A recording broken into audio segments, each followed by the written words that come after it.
تعالى وبركاته. الحمد لله رب العالمين والعاقبة للمتقين والصلاة والسلام على سيد الأنبياء والمرسلين وعلى آله وأصحابه أجمعين. أما بعد فأعوذ بالله من الشيطان الرجيم. بسم الله الرحمن الرحيم. قال الله تبارك وتعالى في القرآن العظيم والفرقان الحميد: محمد رسول الله والذين معه أشداء على الكفار رحماء بينهم آمنت بالله صدق الله المولانا العظيم. وقال الله تبارك وتعالى في شان عظمة حبيبه الكريم: إن الله وملائكته يصلون على النبي يا أيها الذين آمنوا صلوا عليه وسلموا تسليما. اللهم صل على سيدنا محمد وعلى آل سيدنا محمد وسلم. صلوا عليه صلاة وسلام عليك يا سيدي یا حبیبی یا رسول اللہ صلی اللہ علیہ وعلی آلہ وصحبہ وبارک وسلم. مولا صلی وسلم دائما ابدا علی حبیبک خیر الخلق کلہم محمد سید الکونین والثقلین والفریقین من عرب ومن عجم. یا اکرم الخلق ما لمن ألذ به سواك عند حلول الحادث الأمم. یا رب بالمصطفى بلغ مقاصدنا واغفر لنا ما مضى يا واسع الكرم. والحبيب الذي ترجى شفاعته لكل حول من الأحوال مقتحم. ثم الرضا عن أبي بكر وعن عمر وعن علی وعن عثمان ذی الکرم. اللہ پاک کی توفیق سے اور اس کے پیارے حبیب سرور کائنات فخر موجودات احمد مجتبی محمد مصطفیٰ صلی اللہ تعالی علیہ واصحابہ وبارک وسلم کی صدقہ طفیل میں ہم اور آپ سب محرم الحرام شریف کے اس 10 روزہ محافل میں جو یاد حسین کے نام سے ہے اس کی یاد چوتھی محفل میں شریک ہیں. اور آج ہم اور آپ سب مل کر جس ذات گرامی کے تعلق سے تذکرہ کریں گے وہ اس امت میں بھی اور انبیاء و رسولوں کے بعد میں کائنات کے انسانوں میں افضلیت اور فضیلت کے اعتبار سے دوسرا درجہ رکھتے ہیں. خلیفۃ المسلمین، امیر المؤمنین، جانشین مصطفیٰ حضرت سیدنا عمر ابن خطاب رضی اللہ تعالیٰ عنہ، جن کو دنیا فاروق اعظم کے نام سے جانتی ہے.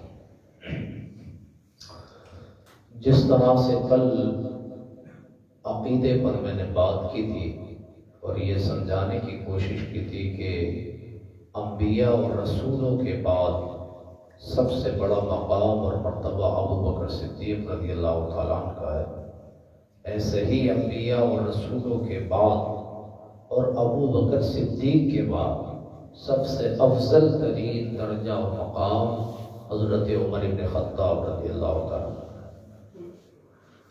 حضرت عمر بن خطاب رضی اللہ تعالیٰ عنہ جن کو اعلیٰ حضرت نے لکھا ہے ترجمان نبی ہم زبان نبی، یہ ان کی شان ہے.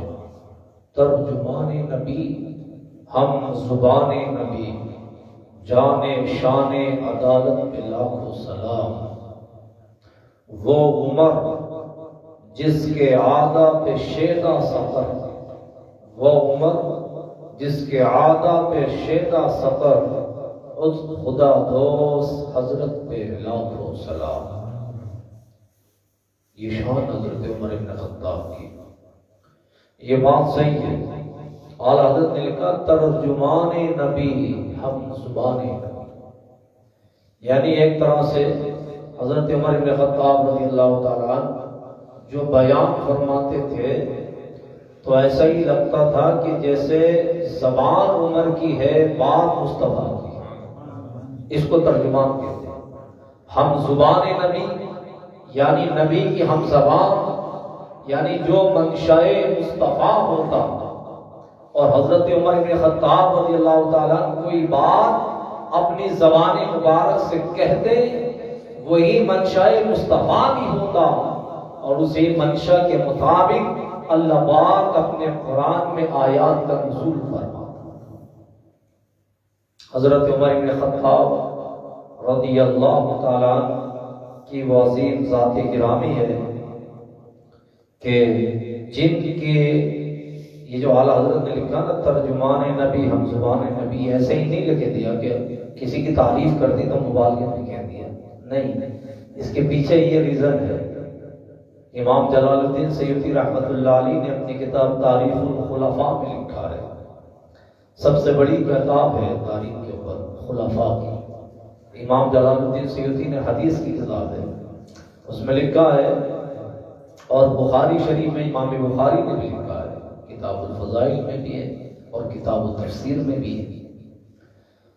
ائمہ اور محدثین کا اتفاق ہے، اور جب آپ قرآن کو ترجمہ اور تفسیر پڑھتے ہیں تو جہاں شان نزول قرآن مجید کی آیات کا کہ یہ کس موقع پر نازل ہوئی، کیوں نازل ہوئی، اس کا بیک گراؤنڈ کیا تھا، اس کے فیوچر میں اس کے اثرات کیا ہیں، کیوں نازل ہوئی، اس سے کیا مسائل نکلتے ہیں، یہ پوری ڈیٹیل تفسیر میں آتی ہے۔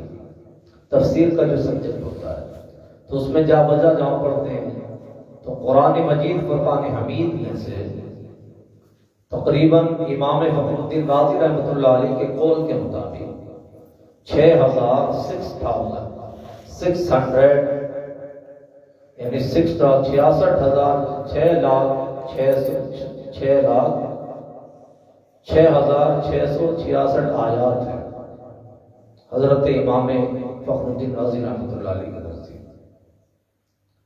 ان 6,666 آیات میں سے جو امام فخر الدین رازی کا قول ہے کہ قرآن مجید کی جب آیات کو کیلکولیٹ کیا گیا تو پورے قرآن مجید میں جو آیات ہے وہ اتنی بنتی ہیں 6,666 آیات، پورے قرآن مجید کتنی 6,666 آیات پورے قرآن۔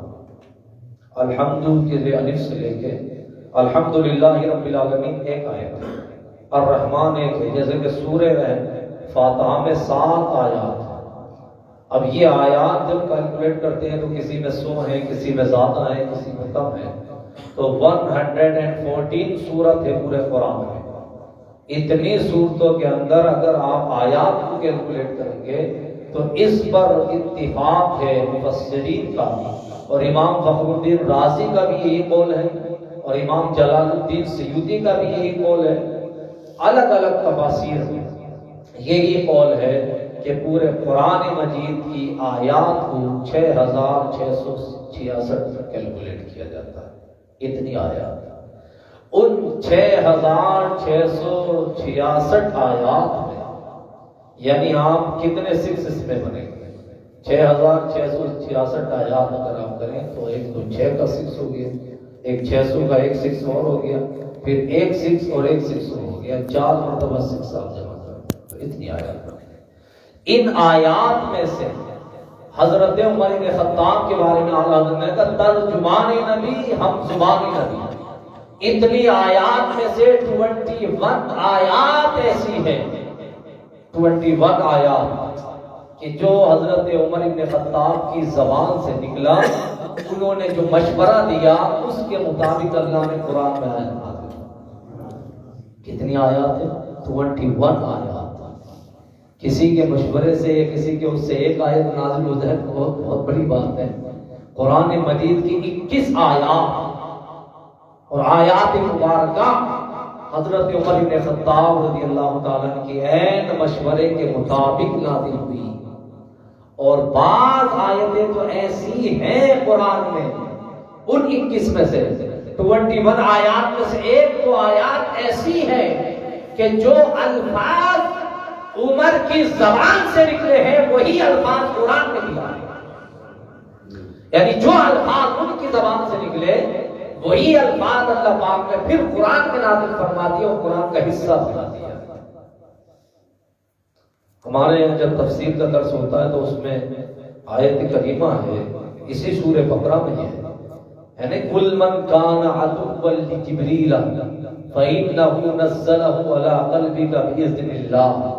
تو جب یہودیوں نے کہا نا کہ ہم تمہاری بات مان لیں گے، 4 سوالوں کا جواب دے دو، تو حضور نے وہ 4 سوالوں کے جواب دے دیے۔ میں نے جب درس تفسیر وہ سبق تھا تو میں نے بتا دیا تھا، وہ ڈیٹیل تو میں نہیں بتا رہا، لیکن ہاں یہ تھا کہ 4 سوالوں کا آپ جواب دیں گے، اگر آپ 4 کا جواب دے دیں تو ہم مسلمان ہو جائیں گے۔ تو حضور نے فرمایا اگر میں جواب دے دوں تو یہ تم وعدہ کرتے ہو کہ مسلمان ہو جاؤ گے؟ جی وعدہ کرتے ہیں۔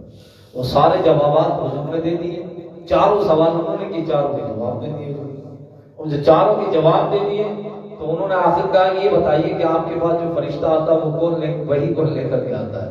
تو اللہ کے نبی علیہ السلام نے فرمایا جبریل لے کر کے آتے ہیں۔ انہوں نے کہا بس یہی تو پرابلم ہے، اگر جبریل نہیں لے کے آتے، میکائیل لے کے آتے تو ہم مسلمان ہو جاتے ہیں، جبریل سے تو ہماری دشمنی ہے، ہم اس سے کیسے مسلمان ہوتے ہیں؟ یہ بات تو یہ بات کہی یہودیوں نے، تو جب یہ بات کہی کہ جبریل ہمارے دشمن ہیں، معاذ اللہ رب العالمین، کہا میکائیل اگر وحی لاتے تو وہ چونکہ بڑے کریم ہیں وہ، اور جب بھی آتے ہیں تو ان کی ذمہ داری ہے بارش فرماتے ہیں، روزی دیتے ہیں، اور جبریل سے ہماری دشمنی یہ ہے وہ جب بھی آئے ہمارے لیے عذاب لے کر کے آئے، ہماری بستیاں الٹ کے رکھ دی، پلٹ کے رکھ دی، تو وہ ہمارے لیے تو ہماری دشمنی ہے۔ یہودیوں نے کہا تو اللہ پاک نے قرآن میں فرمایا یہ بات عمر کو معلوم ہوئی، جب حضرت عمر ابن خطاب رضی اللہ تعالیٰ کو معلوم ہوئی تو آپ نے فرمایا من کان عدوا للہ وملائکتہ ورسلہ وجبریل ومیکائیل فإن اللہ عدو للکافرین۔ یا رسول اللہ یہ بات کرتے ہیں جبریل و میکائیل کے بارے میں، یہ اللہ کے بھی دشمن ہے، اللہ کے رسول کے بھی دشمن ہے۔ یہ بات کہہ کے عمر بات ختم ہوئی، ادھر اللہ نے قرآن اتار دیا، فرمایا جبریل جاؤ، جو عمر کہہ رہا وہی صحیح ہے، من کان عدوا للہ وملائکتہ ورسلہ وجبریل ومیکائیل فإن اللہ عدو للکافرین۔ یہ زبان سے نکلا اور ادھر یہ قرآن کا حصہ بنا۔ اب اعلیٰ حضرت کو پڑھو، ترجمانی نبی ہم زبانی نبی، جان شان عدالت پہ لاکھوں سلام۔ یہ شان ہے حضرت عمر بن خطاب رضی اللہ عنہ، یہ قرآن کا حصہ ہو گیا۔ 21 آیات ایسی ہیں جن میں حضرت عمر بن خطاب رضی اللہ تعالیٰ عنہ کے مشورے کے اندر میں ایک چند آیات آپ کے سامنے رکھوں گا۔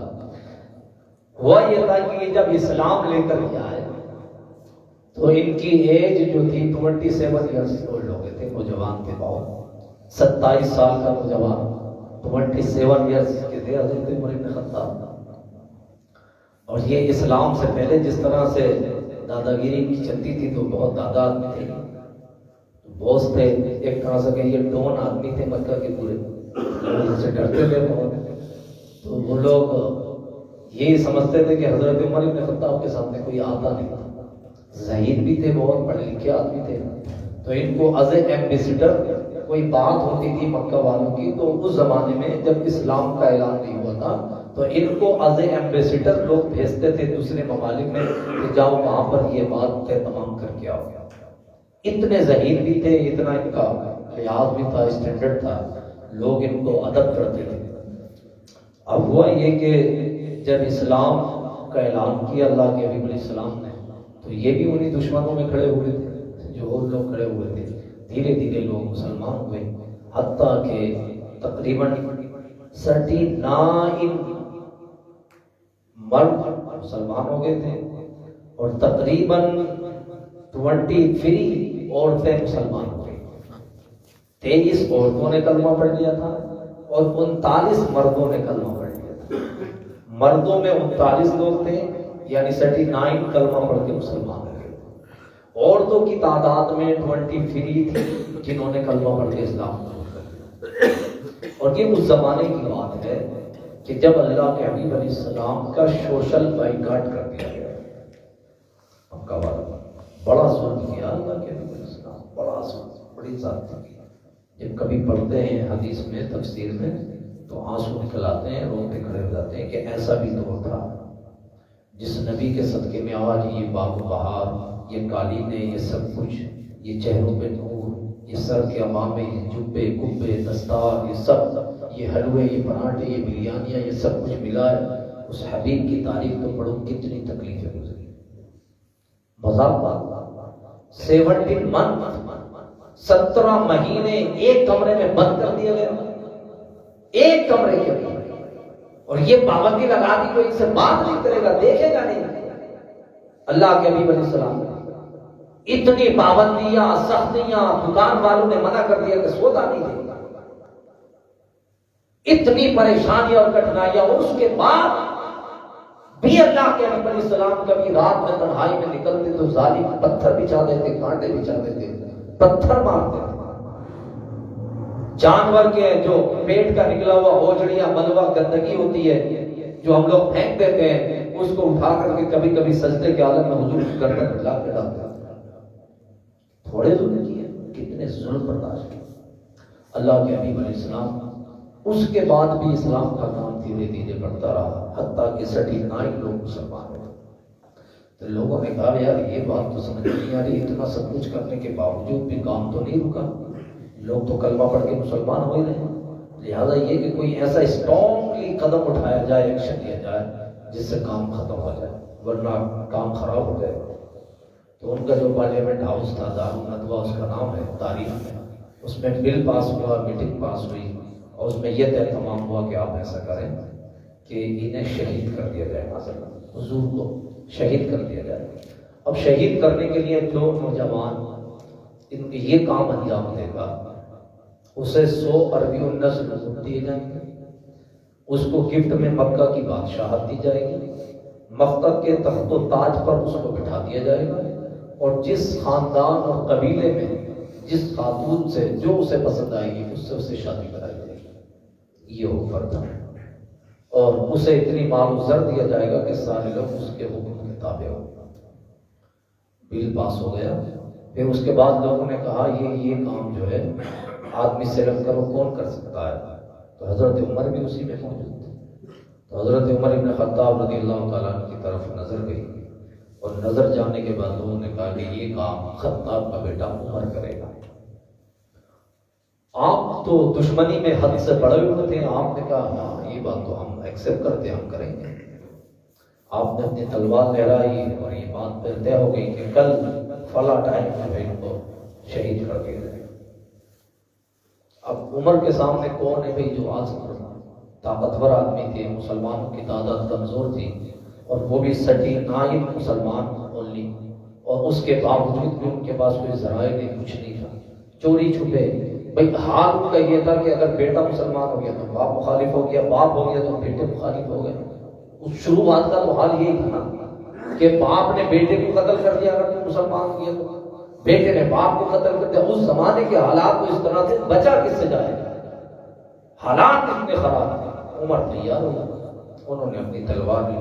اب یہ جو جس رات ہے اس کے بارے میں لکھا ہے کہ امام فخر الدین رازی رحمۃ اللہ علیہ نے بھی لکھا ہے، اور دلائل النبوہ میں بھی لکھا ہے، سیرت کی تمام کتابوں میں، کہ جب یہ بل پاس ہوا تھا جس دن، اور یہ بات تمام ہوئی تھی کہ صبح کو فلاں ٹائم حضور کو معاذ اللہ شہید کر دیا جائے گا،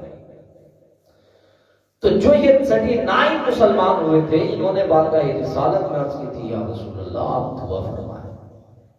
اس دور میں مکہ کے اندر 2 لوگ بہت ٹاپ کے لوگ تھے، اور دونوں کا نام عمر تھا، دونوں کا نام عمر تھا، ایک کا نام عمر تھا، ایک کا نام عمر تھا، دونوں ایک ہی ہم نام تھے، تھوڑا بلدیت میں فرق تھا باپ کے نام میں، ایک عمر ابن ہشام تھا، ایک عمر ابن خطاب تھا۔ عمر ابن ہشام یہ کوئی اور نہیں تھا، یہ ابو جہل ہی کا نام ہے۔ ابو جہل کا نام کیا ہے؟ عمر ابن ہشام ہے۔ یہ بھی بہت قوم کا سردار تھا، اس کی بھی بہت بابا تھی، اور پورے مکہ میں اس کا سکہ چلتا تھا، یہ بادشاہ تھا مکہ کا۔ تو لوگوں نے کہا یا رسول اللہ آپ دعا فرما دیں، تو اللہ کے حبیب علیہ السلام نے امام حاکم نے روایت کی، حضرت عبداللہ ابن عباس فرماتے ہیں کہ اللہ کے حبیب علیہ السلام نے دعا فرمائی، اللہم اعز الاسلام بعمر بن خطاب خاصتا، اے اللہ تو اسلام کو عزت دے، یا تو عمر ابن خطاب کے ذریعے سے یا عمر ابن ہشام کے ذریعے سے، مگر عمر ابن خطاب کو خاص کیا۔ دن میں یہ بل پاس ہوا، رات میں مصطفیٰ نے دعا کی ہے۔ اب صبح کا جب وقت آیا تو پلان کے مطابق، ایجنڈے کے مطابق حضرت عمر ابن خطاب رضی اللہ تعالیٰ اپنی تلوار لے کر کے گئے اس ارادے سے کہ آج میں پتہ لگایا کہ کہاں حضور ہے، میں انہیں معاذ اللہ شہید کر دوں گا۔ اب جب یہ اپنے گھر سے نکلے، تلوار ننگی نیام میں بھی باہر تھی، جہاں ملے تو وہی مارنا، یہ لے کر کے نکلے۔ بنو ہاشم اور بنو زہرہ میں سے کسی ایک شخص نے ان کو دیکھا، اور دیکھنے کے بعد میں ابو نعیم ان کا نام تھا، انہوں نے کہا عمر تیور بدلے ہوئے ہیں، چہرہ لال پیلا ہو رہا ہے، آنکھوں سے خون برس رہا ہے، ہاتھ میں زہر آلود ننگی تلوار ہے، کیا ارادہ ہے، کہاں جا رہے ہو؟ انہوں نے کہا آج ہم تمہارے نبی کو قتل کرنے جا رہے ہیں، آج ہم اسلام کا کام ختم کر دیں گے، آج اسلام کا دے اینڈ ہو جائے گا۔ انہیں کیا معلوم تھا کہ جو اسلام کا دے اینڈ کرنے گیا ہے وہ خود ہی اسلام کا غلام ہو کر بیٹھ گیا ہے۔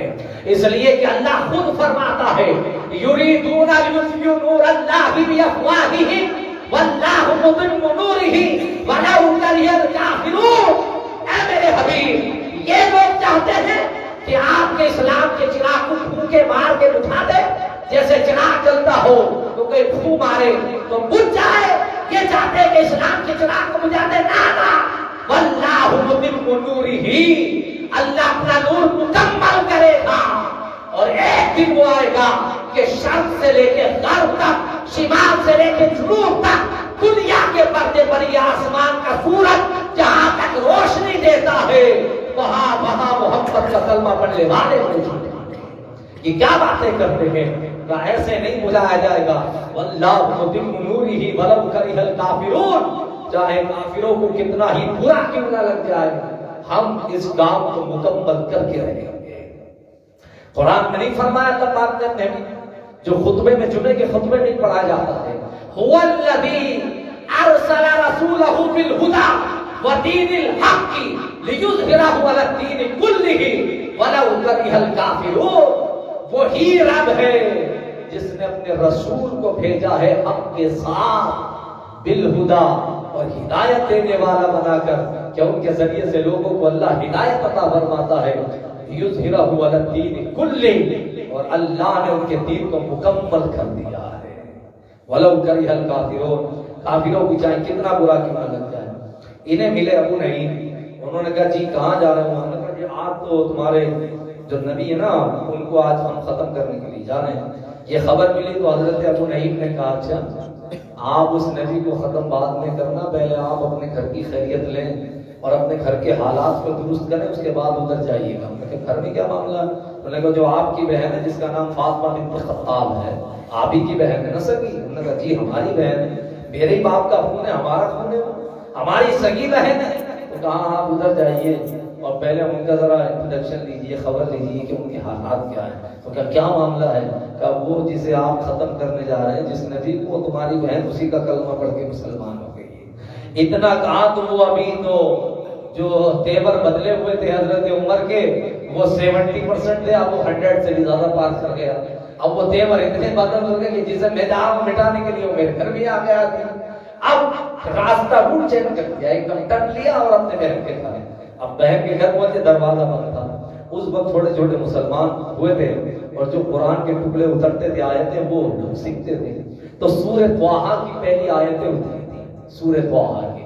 وہ حضرت خباب رضی اللہ تعالیٰ صحابی رسول ہیں، قاری قرآن تھے، یہ آئے ان کے گھر اور یہ قرآن انہیں سکھانے لگے سورہ طٰہٰ میں۔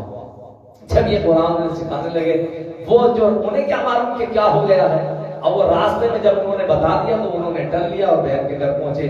جب وہاں پہنچے تو دروازہ کھٹکھٹایا. بہن سمجھ گئی کہ یہ دروازہ جو کھٹکھٹا رہا ہے اتنی شدت سے. کہا کون؟ میں بھائی ہوں عمر خطاب کا بیٹا. اتنا کام بہن سمجھ گئی اب تو خیریت نہیں ہے، حالات خراب ہے شاید. معلوم ہو گیا.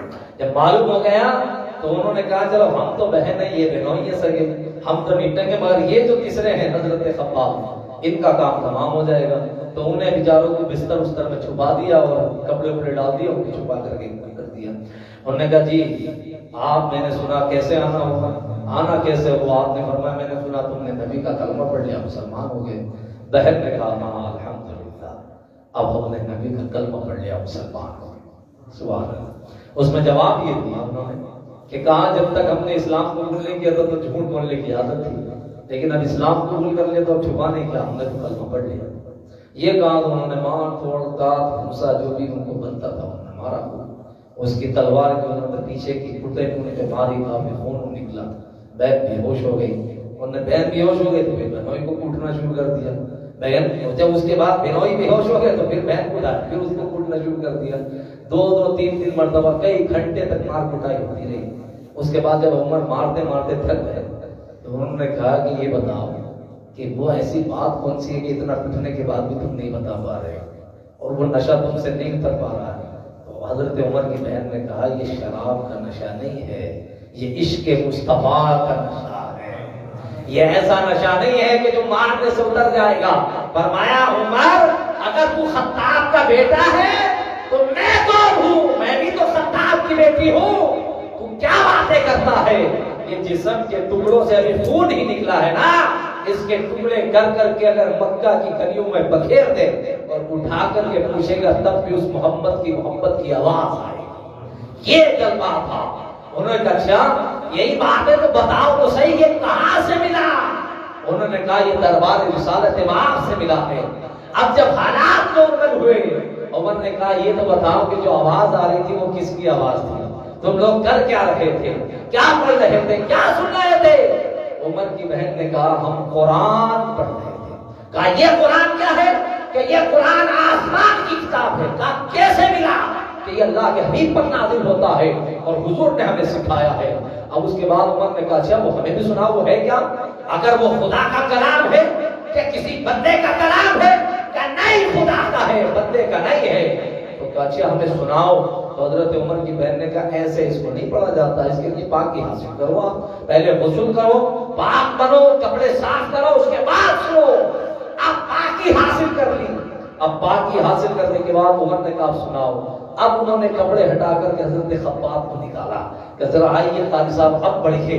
حضرت خباب رضی اللہ تعالیٰ نے پڑھا بسم اللہ الرحمن الرحیم طٰہٰ ما انزلنا علیک القرآن لتشقیٰ الا تذکرۃ لمن یخشیٰ تنزیلا ممن خلق الارض والسماوات العلیٰ الرحمن علی العرش استویٰ له ما فی السماوات وما فی الارض وما بینہما وما تحت الثری وإن تجهر بالقول فإنه يعلم السر وأخفى الله لا إله إلا هو له الأسماء الحسنى.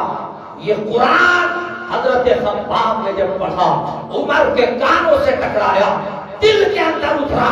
عمر نے کہا بس کرو، میں سمجھ گیا کہ هذا ليس الكلام البشر، یہ کسی بندے کا کلام نہیں ہے بل کلام اللہ، یہ اللہ کا کلام ہے.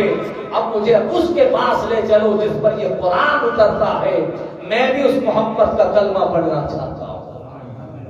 حضرت عمر بن خطاب رضی اللہ تعالیٰ نے اب کیوں کیا؟ یہ جو صبح میں ہوا تھا اور رات میں اس سے پہلے جو رات گزری، اللہ کے نبی نے کہا تھا اللہم ایز الاسلام بعمر بن خطاب او عمر بن ہشام، خاصتاً عمر بن خطاب. یہ جو دعا کی تھی یہ دعا نبی دعا کرے اور دعا مقبول نہ ہو. اعلیٰ حضرت فرماتے اجابت کا صحرا، عنایت کا جوڑا، دلہن بن کے نکلی دعائے محمد. اور کیسی ہے دعائے محمد؟ فرماتے اجابت نے جھک کے گلے سے لگایا، بڑی ناز سے جب دعائے محمد صلی اللہ علیہ وسلم حضور نے دعا فرما دی، اور اس کے بعد حضرت عمر بن خطاب نے قرآن کی یہ سورۃ طٰہٰ کی آیتیں سنی اور کہا جی مجھے بھی لے چلو۔ اب جب انہیں لے کے گیا گیا تو دروازے پر حضرت امیر حمزہ رضی اللہ تعالیٰ سرکار کے چچا موجود تھے۔ وہ دروازے پر تھے تاکہ کوئی اٹیک نہ کر دے، تو حفاظت کے لیے دروازے پر تھے۔ ایک صحابی اور تھے حضرت زید، انہوں نے دیکھا، انہوں نے کہا عمر آ رہے ہیں۔ حضرت امیر حمزہ نے فرمایا آنے تو کوئی بات نہیں، اگر صحیح ارادے سے ہے تو بات ہو جائے گی، اور غلط ارادے سے، کیونکہ حضرت امیر حمزہ کا بھی ایک جلوہ تھا، وہ اسد اللہ و اسد الرسول تھے۔ اللہ کے حبیب علیہ السلام نے فرمایا امیر حمزہ میرے چچا یہ اللہ کے بھی شیر ہیں، اللہ کے رسول کے بھی شیر ہیں، سبحان اللہ۔ وہ حضرت امیر حمزہ رضی اللہ تعالیٰ، تو انہوں نے کہا آنے تو بات ہوئی، گفتگو ہوئی، تو یہ ان میں بات ہوئی کہ آپ کیوں جا رہے ہیں، پہلے ہمیں بتائیے کیوں جا رہے ہیں۔ یہ گفتگو ہونے میں تھوڑا ٹائم لگ گیا، بات اندر پہنچی بارگاہ رسالت مآب میں۔ حضور ایک پہاڑی کے بیچ میں ایک صحابی تھے جن کا نام ہے حضرت ارقم، ان کا ایک گھر تھا، اس میں یہ اسلام کا سب سے پہلا مدرسہ تھا جہاں اللہ کے حبیب علیہ السلام بیٹھے ہوئے تھے۔ حضور نے فرمایا عمر، فرمایا چچا انہیں چھوڑ دو، یہ آئے نہیں ہے، انہیں بلایا گیا ہے، سبحان اللہ۔ عمر، اور عمر آنے کے بعد فرماتے حضرت عمر بن خطاب میں بہت دادا آدمی تھا، جب میں بارگاہ رسالت میں پہنچا اور اللہ کے حبیب علیہ السلام کو جب میں نے دیکھا اور حضور نے میرے کاندھوں پر یہ جو مونڈھے ہوتے ہیں شانے، فرمایا اس کو پکڑ کے ایسے ہلایا تو ایسا لگ رہا تھا جیسے کوئی دن کا حضور ہلا رہے ہو، اور حضور نے فرمایا عمر کہ ابھی تیرا دل اس قابل نہیں ہوا ہے کہ اسلام کا کلمہ تیرے سینے تک پہنچ جائے؟ اتنا جملہ کا حضرت عمر فرماتے میرے کب کبھی بندی پسینہ چھوٹ گیا، انہوں نے کہا جی میں گواہی دیتا ہوں کہ آپ اللہ کے رسول ہیں، سبحان اللہ، اور پڑھا لا الہ الا اللہ محمد رسول اللہ۔ اب دیکھو شوکت اسلام، اب یہ مسلمان ہوئے تو نمبر کتنا ہوا؟ 39 پہلے تھے، کتنا نمبر ہوا؟ 40۔ کتنا ہوا؟ 40۔ ارے زور سے بولو نا 40، ہم تو 40واں کرتے ہی ہیں نا۔ اس 40 میں پوری سے نسبت ہے، بہت سے لوگوں کو 40 میں سے تکلیف ہو گئی ہے، انہوں نے کہا یہ سنی لوگ 40واں کہاں سے کرتے ہیں؟ ہم نے کہا 40واں ہمیں عمر سے ملا ہے، تو عمر کے زمانے سے 40واں ہوتا ہوا آ رہا، وہ 40 میں مسلمان تھے، تو بتاؤ آج 40واں ہوتا ہے کہ نہیں ہوتا ہے؟ ارے وہ عمر کو مانتے ہی نہیں ہے، وہ کیا 40واں کریں گے؟ 40 میں مسلمان تھے حضرت عمر بن خطاب رضی اللہ تعالیٰ۔ اب حضرت عمر کہتے ہیں جب میں نے اسلام کو قبول کر لیا اور میں حضور کی بارگاہ میں بیٹھا، حضرت عمر بن خطاب کہتے ہیں یا رسول اللہ آپ یہ بتائیں کہ اللہ پاک ایک ہے؟ جی بھی ایک ہے۔ کہ اللہ سچا ہے؟ جی سچا ہے۔ اللہ کے حبیب علیہ السلام سے کہا عمر نے یا رسول اللہ آپ اللہ کے رسول ہیں؟ جی میں اللہ کا رسول ہوں۔ کہا کہ آپ سچے رسول ہیں؟ بالکل میں اللہ کا سچا رسول ہوں۔ کہ جو آپ پر قرآن نازل ہوا سورۃ طٰہٰ کہ یہ سچی ہے؟ انہوں نے کہا جی بالکل سچی ہے۔ قرآن سچا نا؟ انہوں نے کہا جی بالکل سچا ہے۔ تو حضرت عمر بن خطاب کہتے ہیں یا رسول اللہ جب ہمارا خدا سچا ہے، ہمارا رسول بھی سچا ہے، ہمارا قرآن بھی سچا ہے، ہمارا دین بھی سچا ہے، تو یہ جھوٹے لوگوں سے کیوں ڈر کے ہم نماز پڑھیں گے؟ ہم تو اعلانیہ نماز پڑھیں گے۔ اللہ اکبر کبیرہ۔ وہ دن بھی اسلام نے دیکھا تھا، وہ دن بھی اس کائنات نے دیکھا، ابھی تک کسی میں ہمت و طاقت نہیں تھی کہ وہ اعلانیہ مکہ میں آگے نماز پڑھ سکتا تھا۔ لوگ ڈرتے تھے، قتل سے ڈرتے تھے، کوئی گردن نہ مار دے۔ عمر پہلی بار مسلمان ہوئے اور اسی وقت جب مسلمان ہوئے اسی وقت کہا یا رسول اللہ اب جو نماز کا وقت ہوگا وہ یہاں دارے بنی ارقم میں نہیں ہوگی، اب جماعت خانہ کعبہ کے سامنے ہوگی۔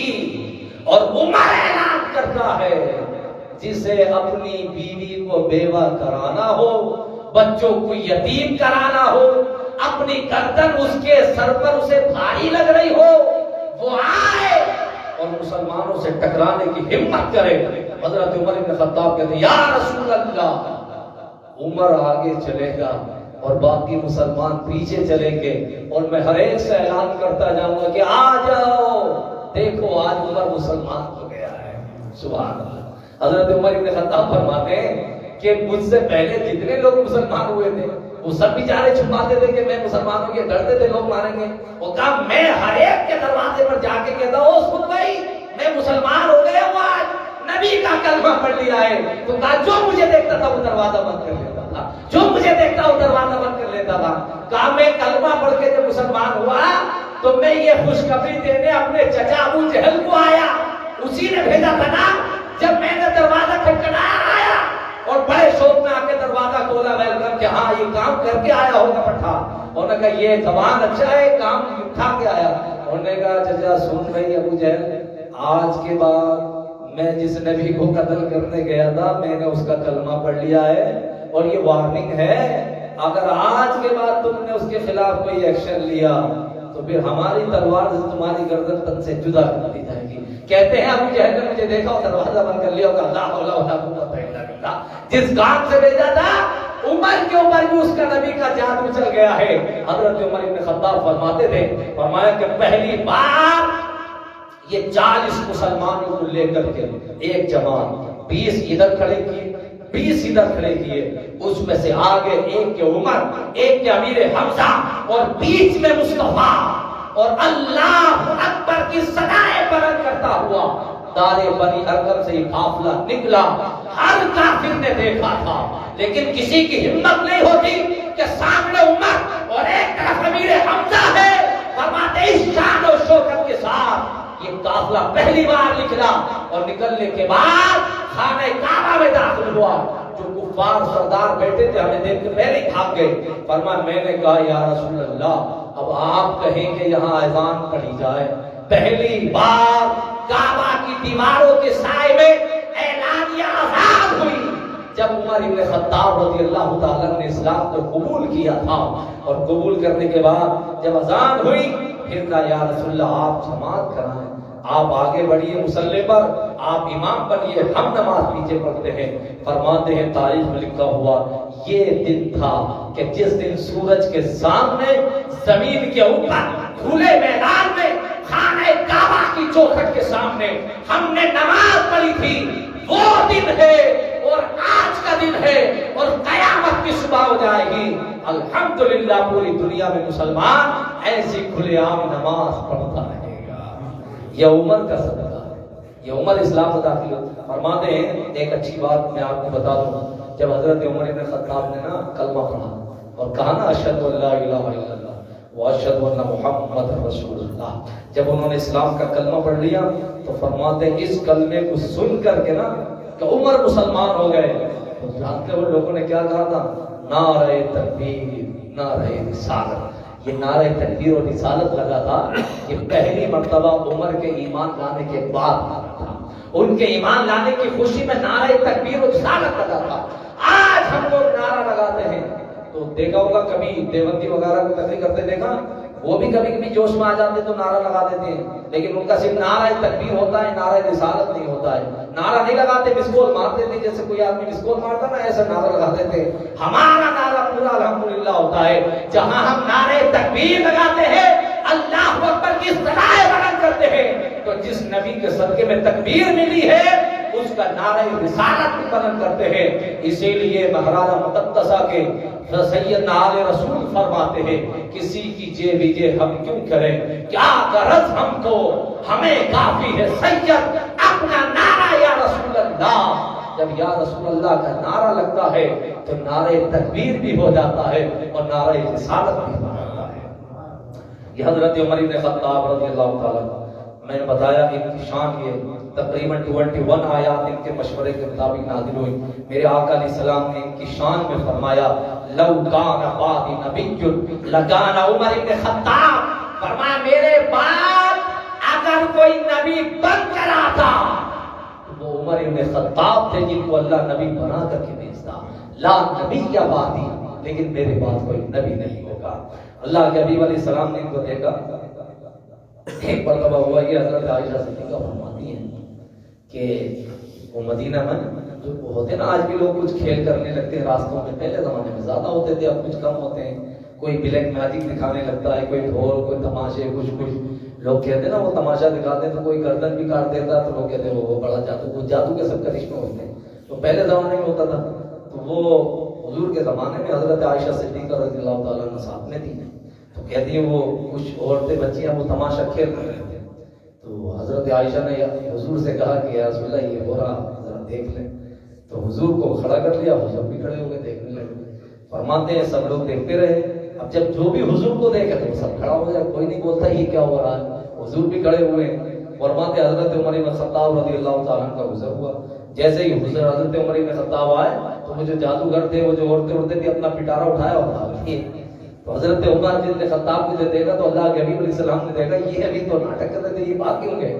تو دیکھا کہ عمر آ رہے ہیں، کیا عمر بن خطاب آ رہے ہیں۔ اللہ کے حبیب علیہ السلام نے دیکھا عمر کو، مسکرانے لگے، مسکرا کر حضور نے فرمایا انی لانظر الی الشیطان الجن والانس قد فرق من عمر۔ عمر تیری شان یہ ہے کہ چاہے وہ جن ہو یا انسان ہو یا شیطان ہو، کوئی بھی نالائق آدمی ہو تو عمر کو دیکھ کے رکتا نہیں ہے، وہ اپنا راستہ چینج کر دیتا ہے۔ یہ شان حضرت عمر بن خطاب رضی اللہ عنہ۔ فرمایا کہ جب عمر حضرت ابو بکر آئے تو وہ اپنا پٹارا بجاتے رہے، لیکن عمر جیسی آئے فرمایا میرے عمر کی شان یہ ہے کہ جدھر سے گزرتا ہے ادھر شیطان داخل نہیں ہوتا۔ پھر آقا علیہ السلام نے فرمایا کہ ہر نبی کا کے زمانے میں کچھ ایسے لوگ بھی گزرے ہیں جن کو اللہ پاک کی طرف سے کلام آتا تھا اور الہام کی شکل میں ہو، اللہ رب العزت ان تک اپنا پیغام پہنچاتا، انہیں شریعت میں محدث کہا جاتا ہے۔ فرمایا میری امت میں بھی ایک محدث ہے، اس کا نام عمر بن خطاب رضی اللہ تعالیٰ عنہ۔ یہ شان ہے۔ آقا علیہ السلام نے فرمایا من ابغض عمر فقد ابغضنی ومن احب عمر فقد احبنی۔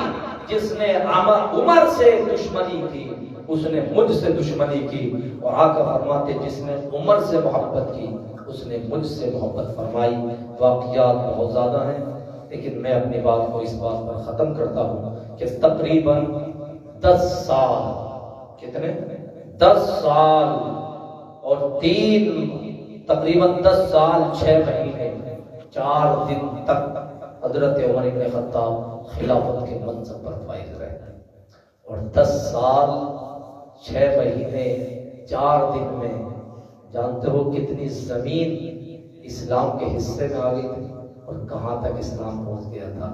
مکہ اور مدینہ سے نکلنے کے بعد اسلام کیسر پہنچا، کسرا پہنچا، ایران پہنچا، روم پہنچا، بیت المقدس فتح ہوا، مصر فتح ہوا، عراق فتح ہوا، مدائن فتح ہوا، بلوچستان سندھ تک اسلام آیا، ہندوستان تک اسلام پہنچا۔ یہ حضرت عمر بن خطاب رضی اللہ تعالیٰ عنہ کا دور تھا۔ 36 لاکھ مربع میل پر اسلام کی تنہا حکومت تھی اور اس کا ایک ہی چیف آدمی تھا اور اس کا نام عمر بن خطاب رضی اللہ تعالیٰ۔ اتنی بڑی حکومت کا مالک، اور جو کرتا پہنتے تھے اس میں 52 پیمن لگے ہوئے تھے الگ الگ کپڑوں کے، اور یہاں لگانے کے یہ بٹن بھی نصیب نہیں ہوتے تھے بلکہ کانٹے لگے ہوتے تھے اس کو جوڑنے کے لیے۔ اتنی بڑی ریاست کا مالک ہو اور اس کی انکساری کا عالم یہ ہو، اس کے عدل اور انصاف کا عالم یہ تھا کہ اگر بوڑھی عورت کا تیل زمین پر گر جائے اور وہ عمر کی عدالت میں گیا، عمر کے ہوتے ہوئے تیل گر گیا، زمین کی طاقت بتاؤ انصاف سے کہ زمین کے اندر جو گیا آج تک واپس آیا نہیں آ سکتا، ممکن ہی نہیں ہے۔ وہ تیل گر گیا، بڑھیا پہنچ گئی عدالت فاروق میں کہ حضور وہ تیل گر گیا ہمارا زمین پر، تیل واپس کروائی۔ کیا تیل واپس؟ اب بتاؤ کون سی مشین، کون سی سائنس کام کرے گی تیل واپس کرنا؟ حضرت عمر بن خطاب نے فرمایا بوڑھی ماں کتنے کا تھا؟ کہ اتنے پیسے کا تھا۔ کہا اتنے پیسے ہم بیت المال سے دے دیتے ہیں آپ کو اور آپ دوسرا خریدیں۔ نہیں، بیت المال سے ہمارا آپ کا تیل چاہیے، ہمارا تیل چاہیے جس سے ہمارے بچے ہم مارکیٹ میں بیچیں گے، پیسہ کمائیں گے، بچے کھائیں گے۔ آپ جانتے ہیں کتنا ہمارا گھر چلتا ہے اس سے؟ عمر نے فرمایا ہاں وہ تیل زمین میں گر گیا کہاں سے آئے گا، آپ پیسے لے لو اتنے۔ نہیں تیل چاہیے۔ کہا پھر عمر کا کیا مطلب ہوا کہ عمر بادشاہ؟ حضرت عمر بن خطاب رضی اللہ تعالیٰ نے فرمایا اچھا ٹھیک ہے، فرمایا کاغذ لاؤ، کاغذ لگا اس میں لکھا، آپ نے فرمایا جا وہ زمین پر رکھ دینا، اپنا برتن لگانا، تیرا تیل واپس مل جائے گا۔ سبحان اللہ۔ وہ کاغذ کا ٹکڑا لا کر کے زمین پر رکھا، برتن لگایا تو جیسے کسی کے منہ سے کچھ نکلتا ہے زمین نے اپنا سارا تیل اگل کر کے اس کے برتن میں ڈال دیا۔ جیسے ڈالا کسی نے پوچھا تھا عمر یہ بتاؤ تو تم نے اس میں لکھا کیا تھا جس کی وجہ سے زمین نے تیل واپس کر دیا؟ حیرت کی بات ہے، آپ لوگ سنیں اور سن کر کے اس پہ عمل کریں۔ عمر بن خطاب فرماتے ہیں نہ میں نے قرآن کی آیت لکھی، نہ میں نے کوئی حدیث لکھی نہ کوئی وظیفہ لکھا، تو کیا وجہ تھی؟ ایک کاغذ کے ٹکڑے کے لکھنے سے وہ تیل واپس آ گیا۔ عمر فرماتے میں نے لکھا تھا کہ بڑھیا کا تیل واپس کر دو ورنہ تمہارے سینے میں کسی بے نمازی کو دفن کر دوں گا۔ کہ اس بے نمازی کے ڈر کی وجہ سے، اس کے عذاب کی وجہ سے زمین نے تیل دینا گوارا کیا، لیکن اپنے سینے میں کسی بے نمازی کو دفن کیا جائے برداشت نہیں۔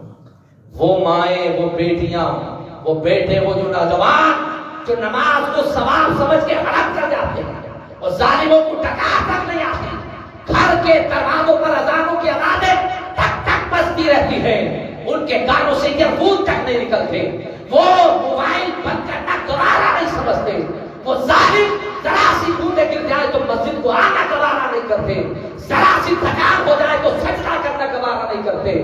وہ بے نمازی اپنا انجام سوچے کہ یار اس زمین جب بے نمازی کے ڈر سے اتنی گھبرا گئی کہ تیل واپس کر دیا، تو مجھے بتا جب بے نمازی کو قبر کے پیٹ میں رکھا جاتا ہوگا اس وقت وہ قبر اس کے ساتھ کیا سلوک کرتی ہوگی، کیا انجام ہوتا ہوگا اس کا انجام تو وہ بے نمازی ہی جان سکتا ہے یا وہ زمین کا حصہ جان سکتا ہے۔ اس لیے حضرت عمر ابن خطاب رضی اللہ تعالیٰ خلیفۃ المسلمین، امت کے اتنے بڑے امام جن کے بارے میں ایک انگریز نے مائیکل ہارٹ نے اپنی کتاب دی 100 کے اندر لکھا، اور اس نے لکھا کہ اگر امت میں ایک عمر اور ہوتا تو دنیا میں کفر بچتا ہی نہیں، پوری دنیا میں اسلام ہو گیا۔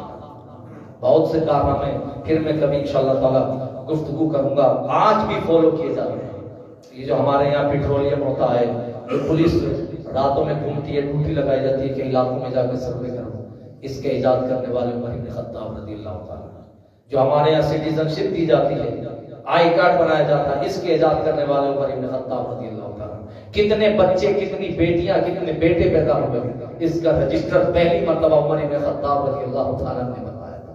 کتنے غریب ہیں، کتنی بیوائیں ہیں، کتنے یتیم ہیں، کسے بیت المال سے کتنی پنشن باندھی جائے گی، اس کام کو ایجاد کرنے والے عمر بن خطاب رضی اللہ تعالیٰ۔